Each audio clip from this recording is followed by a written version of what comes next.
Ibigay ang mga gusto mo. Pag-usapan natin ngayon ay ang galing ni Glock 9 at Skastek Lee. Parehas natin silang lodi pero sinong mas malupit sa rap? Welcome to Sikat Story. Tara at pakinggan natin ang kanilang mga malulupit nila kanta. Unahin natin ang song ni Glock 9 at kasama niyang si Flo G dito. Pakinggan natin ang song nilang Halik. Kung hindi ko kaya, Ang song na ito ay in-upload noong March 27, 2020 sa Wishbas. Ito nga ay nagkaroon na ng humugit kumulang na 100,000 views. Ayon sa ating pagsasaliksik ay ito ang pinakamaraming view na song ni Glock 9. Na talaga naming hinangaan sa galing nila Glock 9 at Flo G. Tingnan natin ang comment. Si Glock lang ata yung gumagamit ng old terminologies and can still make it like super appealing to our ears. Glock 9, one of the best rapper ng Pinas, sobrang humble pa. Walang yabang sa katawan. Salute for guiding new rappers. Congrats Flo G, napakaangas. Galing. Been listening to this since released up until now.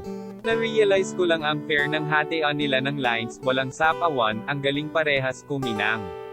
Big respect to Glock Sham na despite being successful wala kang yabang na makikita and willing to do collab for new artists. Flo G. Halimaw bumanat. Puntahan naman natin ngayon ang nagka-celebrate ng 200 million views na si Skastek Lee. Ang pinakamaraming views ni Skastek Lee ay ang song na Dance With You na history nga sa pagkakapost niya. Ang kasama niya dito ay si Yurido. Pakinggan din natin ang malupet na song niya na Dance With You. Ang song na ito ay in-upload sa Panty Drop Pass League noong November 20, 2020 at meron na itong 200 million views. Sobrang galing talaga ni Skastek Lee at Yurido. Bashan natin ang comment. Sino nagsasabi na hindi sikat ang EXB at hindi maganda mga kanta nila haha?